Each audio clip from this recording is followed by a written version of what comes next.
Daba la clase teórica los lunes y los miércoles, y Moreno hacía los ejercicios de análisis gramatical los viernes. Los aplicaba con una precisión y una claridad tales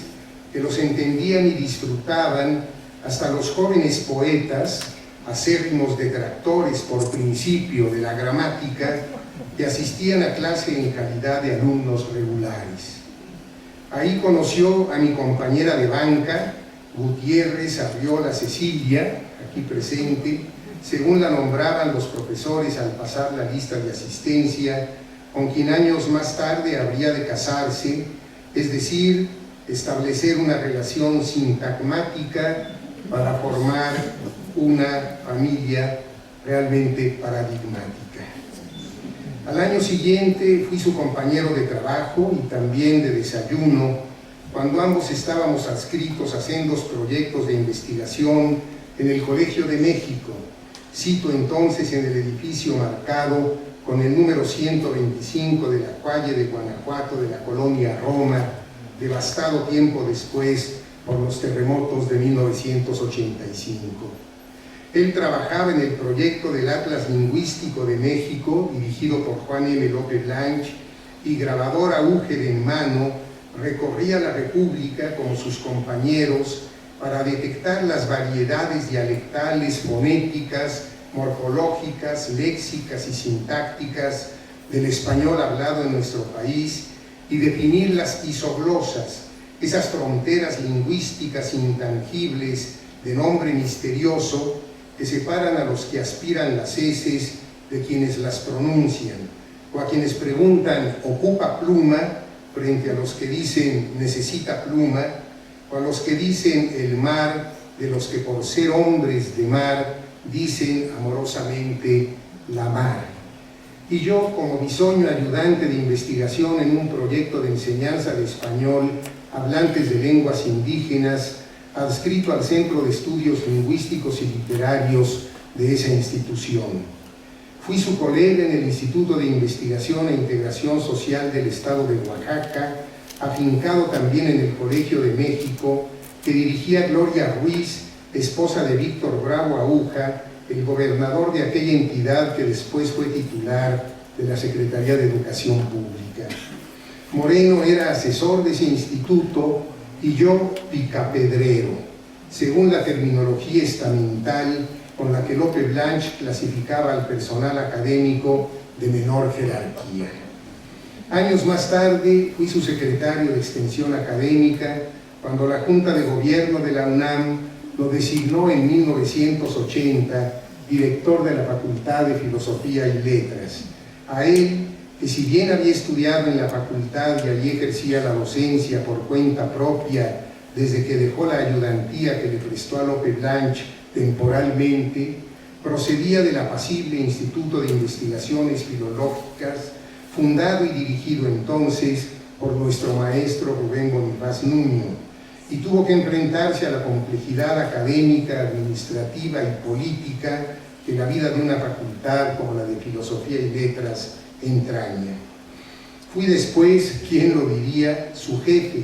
cuando el rector José Sarucán me nombró coordinador de difusión cultural de la UNAM en 1989 y a él director del Centro de Enseñanza para Extranjeros, una antigua escuela universitaria de fundación vasconcelista anterior a la propia Facultad de Filosofía y Letras, que fue dirigida por nadie menos que Pedro Enrique Ureña y en la que Moreno de Alba desempeñó un papel de trascendencia internacional. También lo invité a formar parte del comité editorial del Fondo de Cultura Económica cuando tuve el privilegio, ciertamente efímero, de dirigir esa institución en la que él habría de perseverar hasta el fin de sus días, no solo como autor de sus sumadas y multiplicadas minucias de lenguaje tan famosas y socorridas, y de obras cuyos títulos mismos apabullan: El español en América y la lengua española en México, sino como asesor de la prestigiosa colección Lengua y Estudios Literarios. Fui su colega en la Academia Mexicana de la Lengua y cuando él fue elegido director de esa institución en 2003 y hasta 2011, nuevamente su subordinado, como en rigor nunca dejé de serlo. Pero por encima de todo ese ping-pong académico, fui su amigo, aprendiz constante de su sabiduría, interlocutor de su palabra, depositario de su confianza, cómplice de su sentido del humor, ácido y no siempre comprendido, deudor de su generosidad y compañero de muchas andanzas, de muchas mesas, salvo las de póker, a las que él era muy afecto y yo no, y más que de muchas mesas, redondas, ovales y cuadradas, de muchas sobremesas, sesudas unas, jocosas otras, sabrosas todas. Lo que más admiré de José Moreno de Alba fue su extraordinaria capacidad sintáctica en el sentido metafórico y amplio de la palabra, el talento para combinar en la vida, sin conflicto, sin escisión, sin incongruencia, actitudes que en principio podrían considerarse discrepantes o incompatibles. La gestión administrativa en varias dependencias de la universidad, fue director de todo, de instituto, de centro, de facultad, y la carrera estrictamente académica a la que ya hizo referencia doña Concepción. El gusto por el canto gregoriano, que rastreó en conventos, monasterios y catedrales de media Europa, y la afición a la fiesta brava, que lo llevó a comprar un pequeño piso en el barrio de Malasaña de Madrid para poder asistir tranquilamente, además de a las reuniones académicas, a las corridas de toros de San Isidro. Los placeres dionisíacos de la mesa, era capaz de tomar un ferry en Buenos Aires y cruzar el Río de la Plata para comer, aunque fuera solo, en un restaurante de Colonia en el Uruguay, y los apolíneos de las mesas redondas.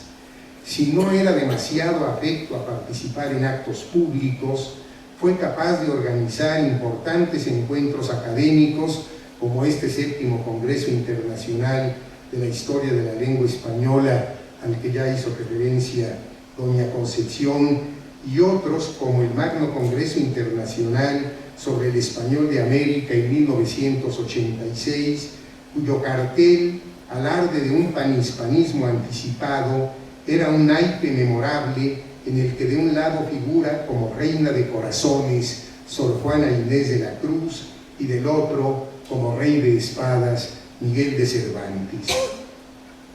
La paz sedentaria de 3 comidas al día y rutina dominical y las aventuras del viaje.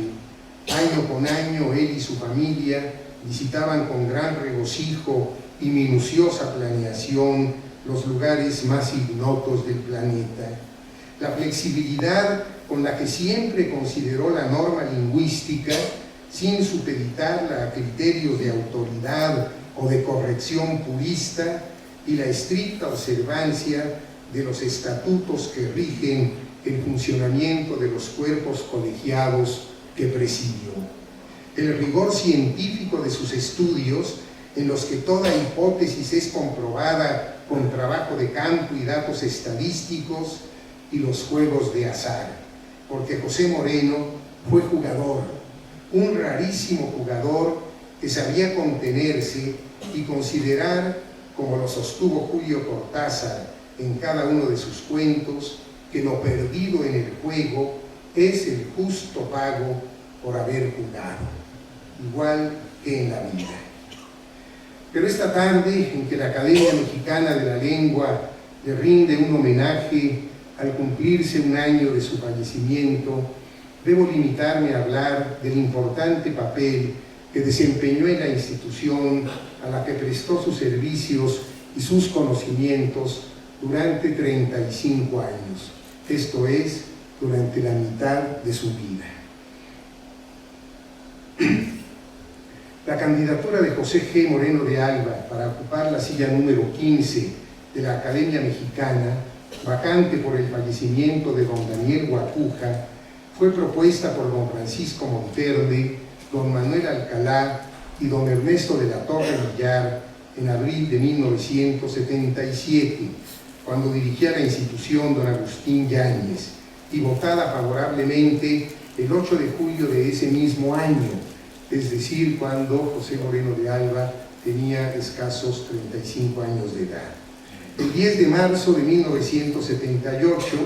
don José G., como se le solía decir en la academia, en obediencia a una añeja tradición que sustituye títulos, grados y apellidos con el familiar nombre de pila, antecedido y matizado por un respetuoso don, leyó su discurso de ingreso en la vieja casona de la calle de Donceles, en el centro histórico de la Ciudad de México, donde hasta hace unos cuantos años tenía sede la institución. El discurso se tituló Unidad y variedad del español en América y fue respondido por su maestro, don Rubén Bonifaz Nuño. Aquella alocución ofrecía un panorama de las diversas modalidades que la lengua española había adoptado en América, al tiempo que destacaba la extraordinaria unidad que había mantenido, particularmente en la norma culta, en la vastedad del territorio donde se habla. La importancia de ese discurso, en mi opinión, reside en el rigor científico propio de la lingüística moderna, con el que Moreno de Alba se enfrentaba a las variedades dialectales de nuestra lengua en el continente americano. En el decurso de los años, aquellas consideraciones tuvieron muchos frutos, tanto en las investigaciones personales de don José G. como en su proyección institucional. Sus planteamientos de entonces se desarrollaron con posterioridad en obras de enorme valía para el conocimiento de la lengua española en este lado del Atlántico, como El español en América, de 1988, y La lengua española en México, de 2003, ambas publicadas por el Fondo de Cultura Económica, y contribuyeron notablemente al buen desempeño de los trabajos emprendidos por la Academia Mexicana de la Lengua. El equilibrio entre el fortalecimiento de la unidad de la lengua española, por un lado, y el respeto a sus variedades locales, por otro, expuesto por Moreno de Alba hace ya casi 4 décadas, sigue siendo en esencia el que hoy por hoy anima los más enjundiosos trabajos que las 22 academias de la lengua española realiza, como el Diccionario Panhispánico de Dudas, la Nueva Gramática de la Lengua Española y el Diccionario de Americanismos. En ese cónclave de escritores, filólogos, políglotas, juristas, filósofos, científicos, que es la academia, destacó desde entonces la presencia de un lingüista, el primero que se incorporó a la academia, dedicado a la dialectología y especialmente al español en América. Obsérvese la preposición en y no de, que en este caso denota las peculiaridades diversas entre sí de la lengua española en nuestro continente y no su unidad absoluta en oposición a la que se habla en España, y más particularmente aún al español que se habla en nuestro país y que Moreno de Alba había venido estudiando de tiempo atrás cuando colaboró en el magno proyecto de investigación coordinado por Lope Blanche para elaborar el Atlas Lingüístico de México. Es de señalarse que el crédito editorial que comparten la Real Academia Española y la Asociación de Academias de la Lengua Española en las obras de carácter lingüístico publicadas en lo que va de este siglo, el Diccionario Panhispánico de Dudas del 2005, la Nueva Gramática de la Lengua Española del 2009, el Diccionario de Americanismos del 2010 y del mismo año la Ortografía de la Lengua Española, y que compartirá la 23ª edición del Diccionario de la Lengua Española a punto de publicarse, no es una concesión graciosa que hace la institución española en su condición de hermana mayor a las otras 21 academias, sino el justo reconocimiento a un trabajo interinstitucional. La Academia Mexicana de la Lengua participó decididamente en la elaboración de estas obras. Enriqueció, como lo había hecho en sus ediciones anteriores, el Diccionario de la Lengua Española con la inclusión de numerosos mexicanismos y también, dicho sea de paso, con la consideración todavía no cumplida a cabalidad, de que las voces y las acepciones que solo tienen vigencia en la península ibérica, como piso por apartamento, currar por trabajar o molar por gustar, sean marcadas como españolismos,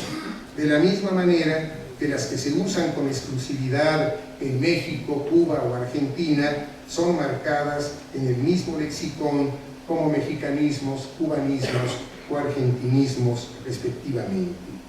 Auspició que el diccionario panhispánico de dudas asumiera como correctos, en buena medida gracias al doble concepto de norma, al que ya también hizo referencia doña Concepción, como uso frecuente y como regla gramatical que Moreno de Alba planteó en repetidas ocasiones, los peculiares usos lingüísticos de la norma culta mexicana. Trabajó intensamente en la configuración de la nueva gramática, que incluye, por supuesto, las modalidades fonéticas, morfológicas y sintácticas del país que cuenta con el mayor número de hablantes. Participó con numerosas aportaciones y revisiones de voces propias del español de México en la elaboración del diccionario de americanismos y actuó a favor del consenso de todas las academias para que finalmente se publicara la ortografía, en la que por primera vez se justifica la regla con razonamientos gramaticales e históricos. Pues bien, en todas estas obras, la participación de Moreno de Alba fue determinante. Decían en el ámbito de la Asociación de Academias de la Lengua Española que cada vez que había alguna discusión a propósito de la aceptación de tal o cual palabra o acepción o giro gramatical, Moreno, para avalarlos o rechazarlos, echaba por delante a los más de 100 millones de mexicanos que según el caso los usaban o no los usaban. Efectivamente, con la representación simbólica de la cuarta parte de los hablantes de español, participó de manera asaz empeñosa en la elaboración de estas obras. Fue el coordinador de una de las 8 áreas, la de México y Centroamérica, en las que se dividió la geografía de nuestra lengua para integrar el diccionario panhispánico de dudas. Perteneció a la comisión interacadémica que hizo posible la articulación de la nueva gramática y logró en Guadalajara, México, el consenso final para la publicación de la ortografía.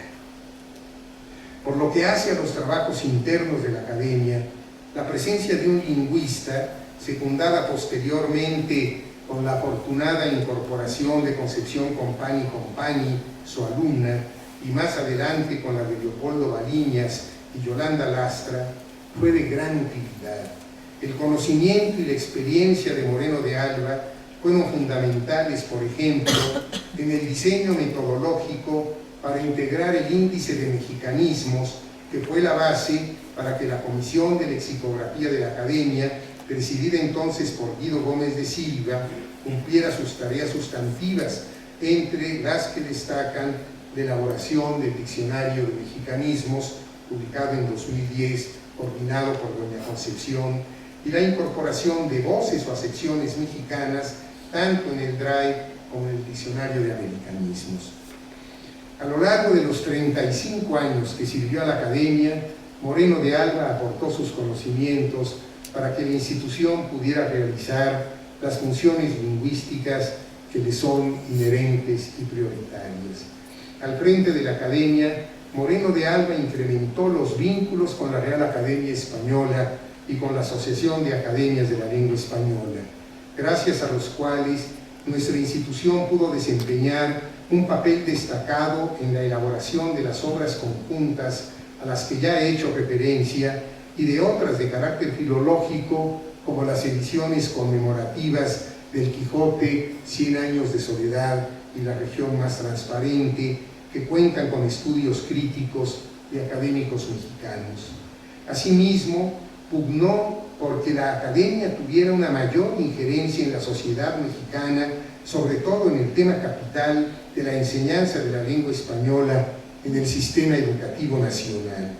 La Academia elaboró, con su participación directa y la de Felipe Garrido, el Diccionario Escolar de la Lengua Española, para los alumnos de primaria y de secundaria. Asesoró a los responsables de los materiales didácticos del área de español de la enseñanza media básica y estableció estrechas relaciones con la Secretaría de Educación Pública para contribuir a corregir las graves deficiencias educativas que padece el país en lo que se refiere al conocimiento de la lengua. Otro ejemplo del servicio que la Academia presta a la sociedad fue la integración de la Comisión de Consultas instalada por Moreno de Alba, que tiene la responsabilidad de contestar las numerosas preguntas que diariamente llegan a la institución. Buena parte de ellas, por cierto, encuentran respuesta en las minucias del lenguaje del propio Moreno de Alba. En alguna ocasión, cuando se celebraba en Valladolid el segundo Congreso Internacional de la Lengua Española en 2001, me atreví a decirle a don Víctor García de la Concha que gracias a su pujante administración, la institución que él dirigía había pasado de ser la Real Academia a ser la Academia Real. Esto es una institución moderna, estrechamente vinculada con la sociedad y altamente productiva, que había desmentido en los hechos la imagen atávica que se cernía sobre ella, un cónclave de viejecitos empeñados en mantener en estado de pureza una lengua de la que se sentían sus exclusivos propietarios. Pues bien, con la presencia de Moreno de Alba en la institución y sobre todo durante el tiempo que ejerció la dirección,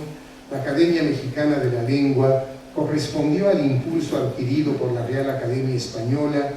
con la cual ya no mantiene una relación filial, sino fraternal. Participó con empeño, como ya lo dije, en la elaboración de obras conjuntas de gran resonancia y utilidad y fortaleció e incrementó el trabajo de sus dos comisiones, la de lexicografía y la de consultas, a las que ahora se han sumado otras tres, la de enlace, la editorial y la de comunicación informática y sitio electrónico. Hoy por hoy, la Academia Mexicana de la Lengua es una institución activa y moderna, permeable a la sociedad que reclama su sabiduría, orgullosa de su secular tradición y abierta a los nuevos tiempos, celosa del riquísimo patrimonio verbal de nuestra lengua y sensible a sus transformaciones, defensora de la unidad del español y respetuosa de las modalidades lingüísticas propias de nuestro país y de nuestra cultura. Tales condiciones se deben, en muy alta medida, al esfuerzo, el talento, la sabiduría y la entrega de José G. Moreno de Alba. Y hasta aquí, amparado en el discurso académico, he protegido mi voz del dolor que su partida me inflige. Muchas gracias.